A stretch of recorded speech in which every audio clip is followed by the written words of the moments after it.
Welcome to the Set to Lead podcast, the online mentoring platform for emerging and current leaders. My name is Marianne Samdi, leadership coach and talent development expert, and I will be your host. At work and in our personal life, we're often faced with a problem to be solved that has one right answer. But what if your situation was a little more complex? Wanda Savage Moore stops by to discuss how polarity thinking can help leaders make strategic change decisions that have two or more interdependent right answers. I hope her insights encourage you to register for her upcoming leadership masterclass titled Leading Strategic Change Using Polarity Thinking. Go to www.settolead.com/events to register. Welcome to the show, Wanda. Thank you. I'm glad to be here. I'm so glad you're here as well. Today, we will be talking about leading strategic change. Before we get started, tell the audience a little bit about yourself. Well, I'm Wanda Savage Moore.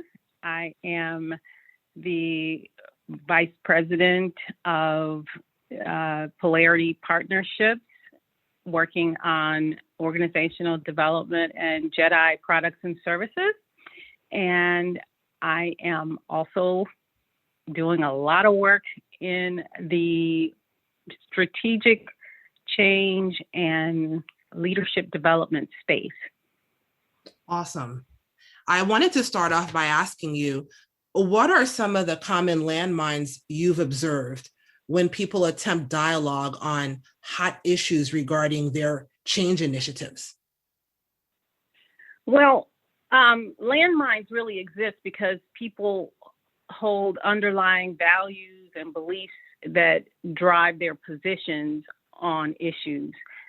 So one example of issues that might exist in the strategic change space, especially in corporate issues, it might be between, let's say, people that want to maintain a focus on a brand that is currently generating great revenues and is credible and reliable, and those that may want to use the profits that they're getting to invest in building a new facility to increase production on that brand.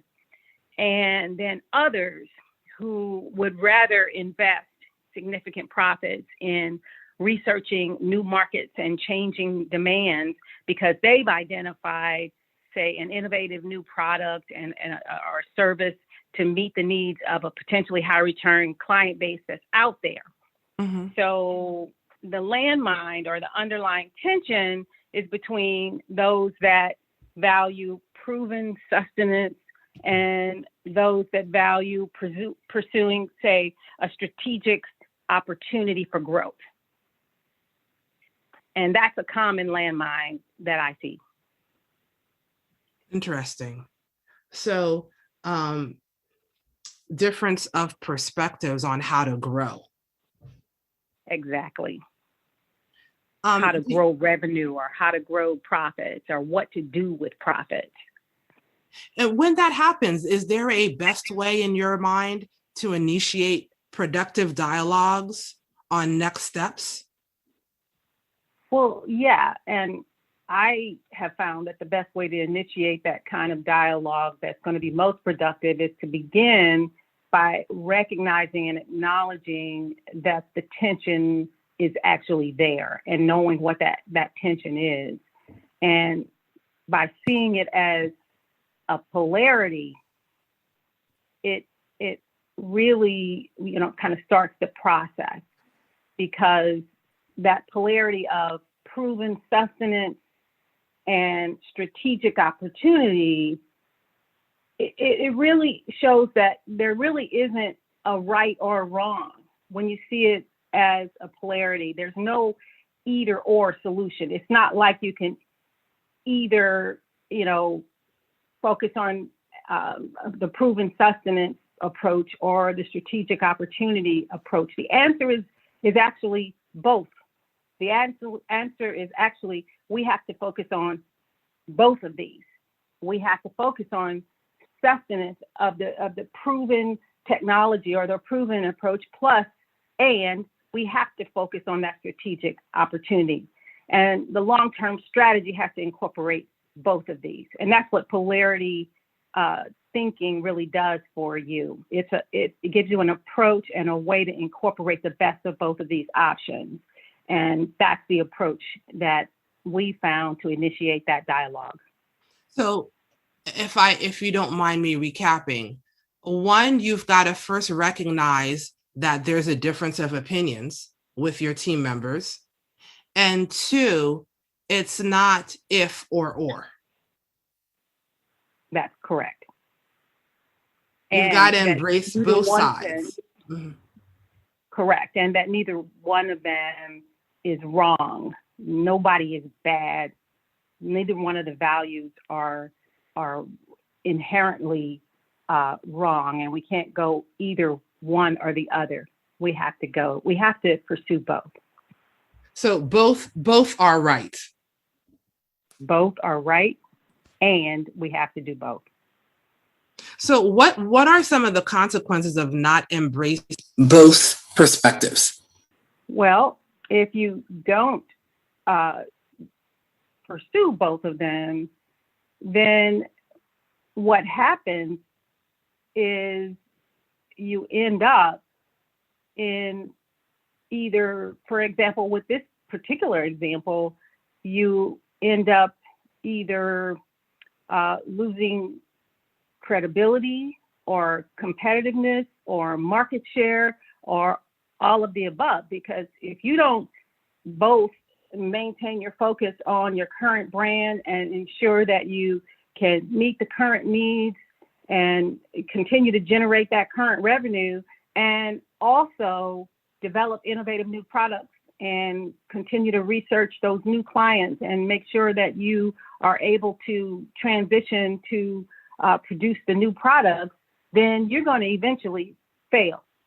So you got to focus on and embrace those two perspectives. You got to figure out what is the benefit of both of them and how do we move forward and maintain focus on both. And I would imagine if you don't embrace both perspectives, that at some point you stall, you get to an impasse and you don't move at all. So in some ways, when I think about this, I think of inclusion. Is that a wrong term to use when you think of polarity thinking, that it's a form of inclusion thinking? No, I think that's probably a really great way of thinking of it. You do, in fact, stall. You do, in fact, fail. And I have actually been a part of several companies back in the past that, you know, when I look back, I can see how that or thinking led them down a path where eventually they lost significant market share and they actually almost went out of business. And I'm not going to name any names, but they were Fortune 500 companies that, you know, they couldn't embrace the other side. And as a result, they're not really a player any longer. Do you feel that this particular methodology or way of thinking is not relevant in certain industries? Actually, I found that it's relevant in just about every industry there is. It's relevant at the individual level. It's relevant at the team level. And if you can really embrace and apply polarity thinking, it works I've seen it work in IT and technology and healthcare. I've seen it work in government agencies, nonprofits. I've seen it work in police departments, in communities, in churches. I actually have written case studies in all of these types of environments, and at the individual level, at the team level, internally in homes. It is applicable in life. And if you can get to the point where you can process strategic change, where you can hold on. I mean, there's a strategic change aspect to living in your present and also pursuing your future. That is a polarity in itself. And if you can manage that, you will succeed. I was thinking about something else, Wanda.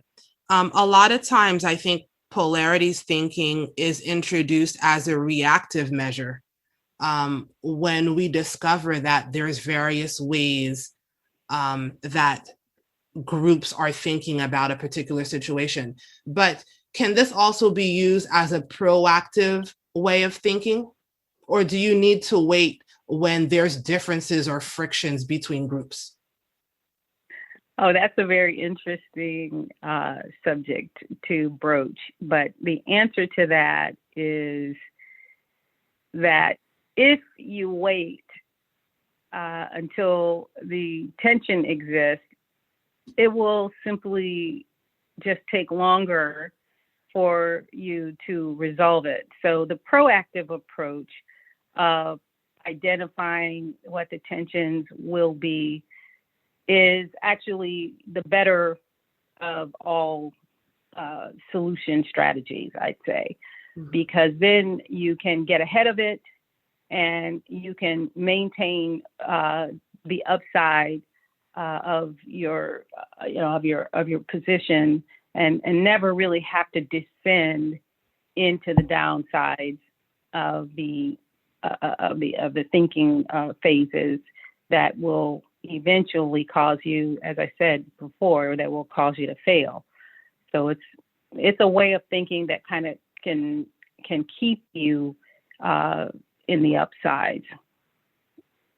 We are actually developing a specific product, and we are marketing it to police departments. That is a community policing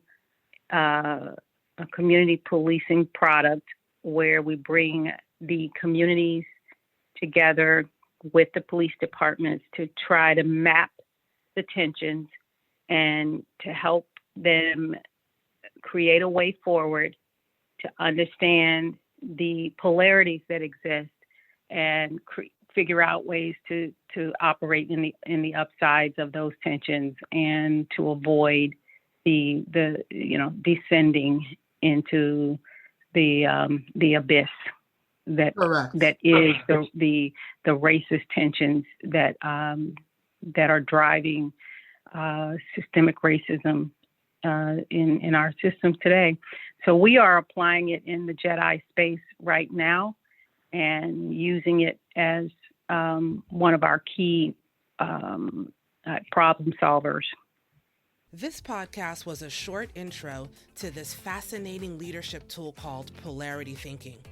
Being aware of the distinction between problems to be solved and polarities to be leveraged is the difference between average performance and extraordinary results. You can't truly master your strategic change environment if you don't master this distinction.